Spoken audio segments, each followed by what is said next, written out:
Hey everybody, it's Blowbites here, and in today's video I'm going to be covering something that I've been asked a couple of times on social media, which is the question of what equipment do you use, what's the studio stuff I have, for all my studio stuff, and just pretty much going over everything I have pretty much as a way to answer those questions and just show what I've got.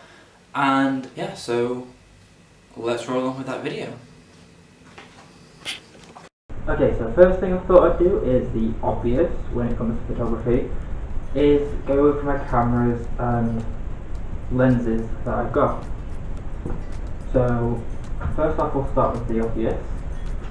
My trusty Canon 77D. It's a really good DSLR. It has the stock lens of 18 to 55 millimeters, which is currently doing everything that I need it to. I did have a 70 to 300 telescope lens, but I dropped it when I was on holiday helping someone out, and I dropped it on the floor, a hard surface, and it just broke all inside. The outside was fine, but every little bit inside was just shambles. But I have ordered a new one, so I am getting that in the following few days when that arrives. I'm also looking at getting a 10 to 18 millimeter or a 10 to 20, either a Canon or Sigma, but I haven't made a full decision on that. The next is my film camera, my Pentax NZ5. It is a automatic film camera. So what I mean by that is it does it all. Obviously I don't have a film in it currently, but it has it all. It does it all automatically. I don't have to wind up myself and stuff like that. And it also, I don't think I can do it at the moment, but it also has an exposure needle and stuff like that. So yeah, and that has a Pentax 28 to 80 millimeter lens on it. Can't say I've used it too much currently because I haven't had any film, but I'm looking to get some film hopefully for uni. And last but not least is the more obscure one that I wouldn't really use photography for unless I know specifically asked for, is the Polaroid one that I have, which takes Polaroid 600 film.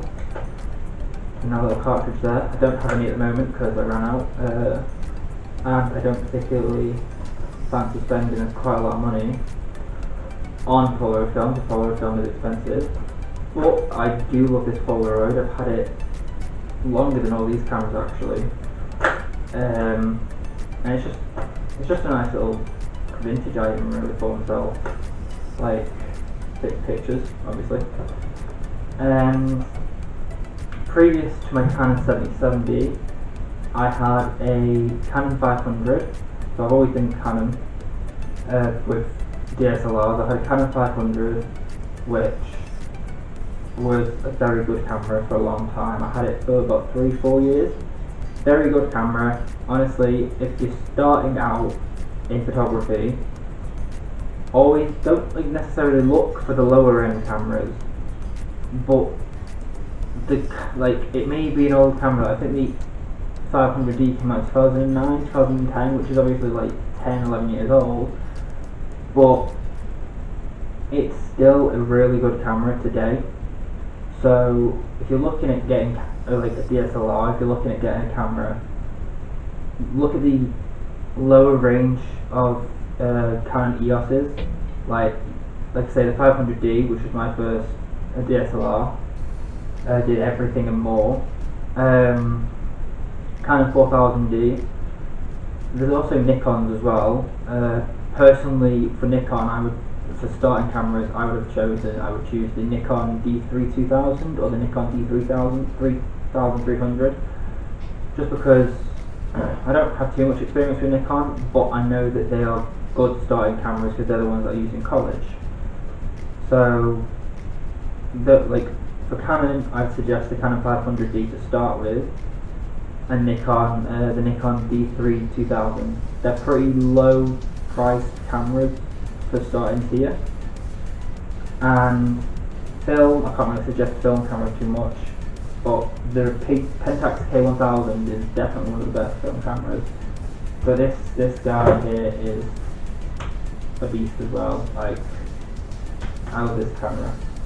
And before my 500D, I had a Sony Cybershot 300, I think, which is a bridge camera.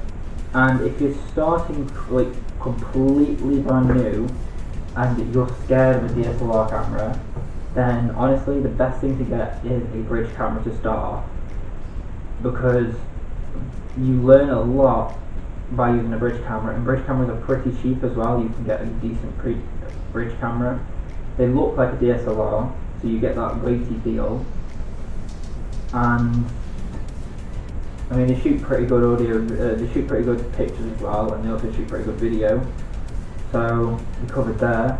I mean the camera that I'm recording with now, I wouldn't suggest getting. I just got this because I needed something that wasn't my DSLR to record with. So it's an Agatha Photo camera from Argos. Nothing too. It was like 20 quid, so it's nothing too special. But yeah, those are the cameras. So now we will move on to tripod, reflectors, stuff like that. So first off, when it comes to equipment, I can't not talk about my newer TT560 Speedlight. This thing is brilliant. This thing is brilliant for when you need a good strong flash, like when you're in the studio or something, and or even when you're just doing a location shoot and you need a bit of flash photography, and you need that flash light. Boom, this is honestly perfect for it. And it comes with obviously a diffuser, and it does have a slot like this as well that you put on top. I haven't done it for a while, but you put it on top and you slide in a gel like so, like one of these. Slide it in, and then you can have the light from whatever light you choose, really. I have loads of different gels. I can show those next, and obviously you've got your reflector and the diffuser bit there as well. So moving on, you'll also see I've got a lot of newer stuff. No, newer, yeah. So these are my UV polarizing lenses. I've got an FLD one here, and swap UV again. So I believe this one is my CPL lens. Then, like I say, I have a multitude of colour of gels, which just, like I say, go into the speed light and change the colour of the entire area depending on the strength of the flash. You can also obviously do this remotely as well. You can get a remote for it. I'm not obviously going to do it now because I don't want to flash the video. Next is these, which are magnifying lenses. I believe it goes up to 60, I'm not entirely sure. I haven't really used these too much. Yeah, close up 4. So it's just, these are for just when you like want to magnify your lenses, not your lenses, you want to magnify the photo, like get closer up to the object. Then next is this tripod here. This tripod is fairly new due to the fact that my old tripod, this one here, has started to break. So that's what positive is. But yeah, it's a smaller tripod, but it still does the job that I need it to. It's an Inca tripod, again, Argos. So, you know, I get most of my stuff from Argos nowadays. I would get it out, but it's got drawstring and I just can't remember. And then obviously this is my main tripod, but like I say, it's not doing too well these days. This is a Prima Photo 1 from Koi PC World. It comes with this tripod plate. Obviously we slot it on like so. Then obviously your camera would be on top of that, but then you can just take it out. While I was using this, I tended to just keep the tripod plate on my camera because it was just easier rather than having to twist it on and off all the time. But if you're wondering how this is broken, the spinning mechanism to bring it up doesn't work anymore.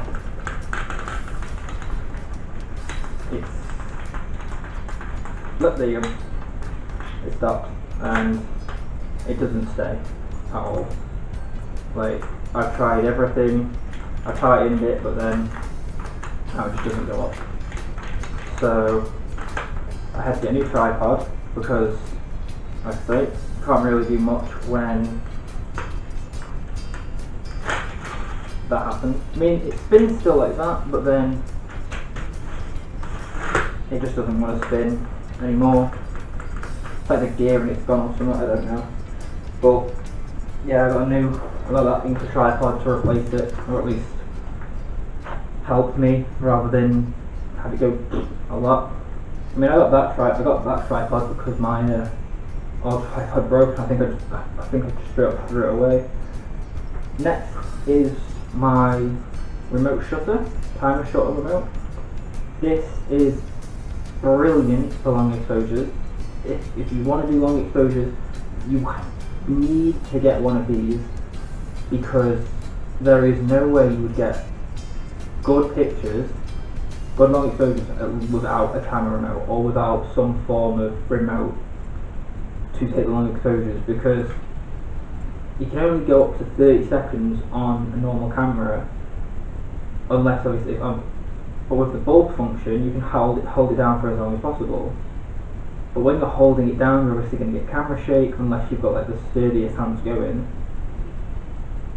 But then you're going to get camera shake and it's going to ruin your long exposures, your night photography or whatever you're doing for it. So honestly, if you want to do long exposures, if you want to do longer than 30 seconds, tripod and this is perfect. I'll just show you how to do it quickly. Just literally that's it. Still need to work out how to turn the beacon sound off because I can't stand that, especially for a minute and a half. But yeah, this for nighttime photography, star photography, whatever you're looking at for, this is what you need. A remote is honestly brilliant. Wired or wireless, doesn't matter. Just long exposures, short remote. The next is, I think every photographer has one of these, look at the most generic thing possible, is a mirror ball.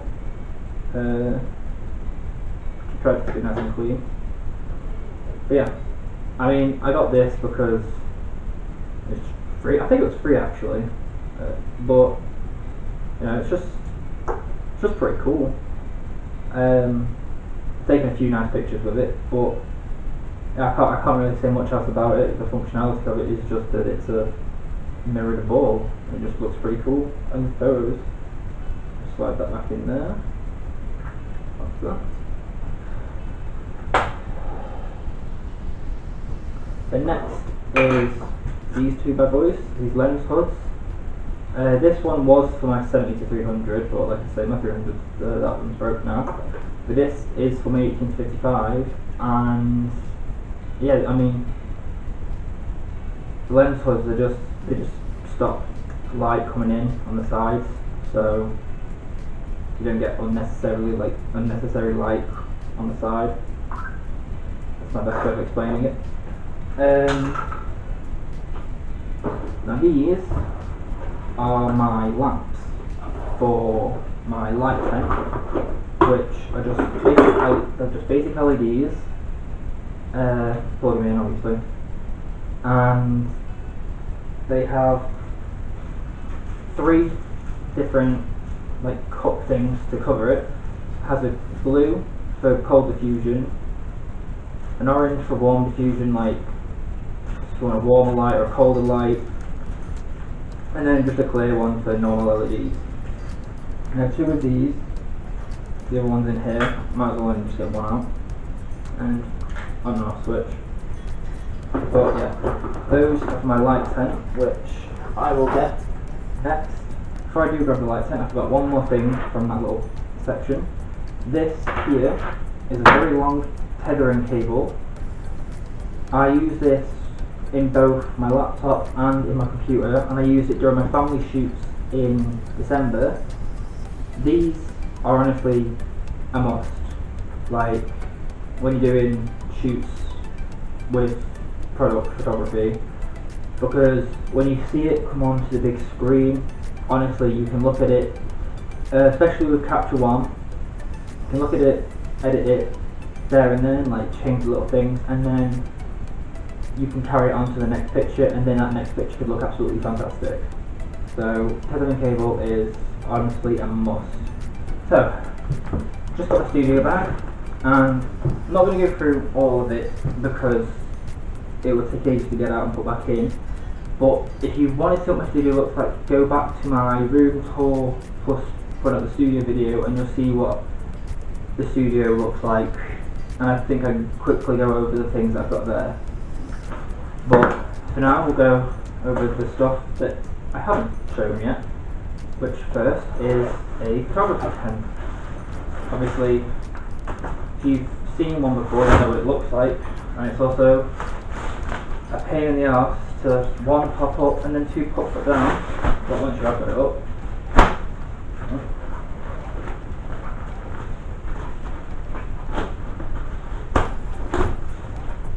Oh, there you go.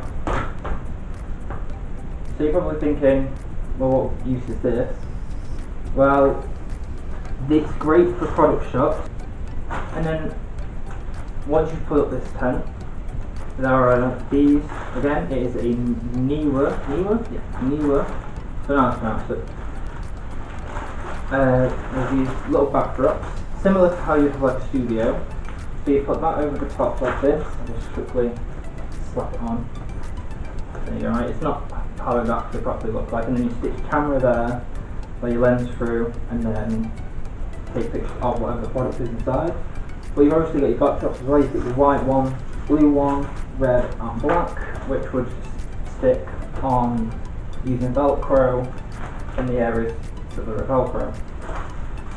And then if you're wondering how it would work, you'd obviously just get a light, like one of these lamps, stick where you wanted it, and then it would bounce the light about on each side, because obviously the white reflects the light, or bounces it off. So I think I'll put a picture somewhere in the video of me using this light tent and what that looks like. But yeah, honestly this got me through second year pretty well, so I'm happy with this. I'll put that away after the video. And next is my reflector, and this is pretty much the last thing that hasn't really been shown on camera. But yeah, this is my reflector. Again, one of those big massive pop-up things. It's got white, gold, and then you can open it up. That's just that. And then turn it around.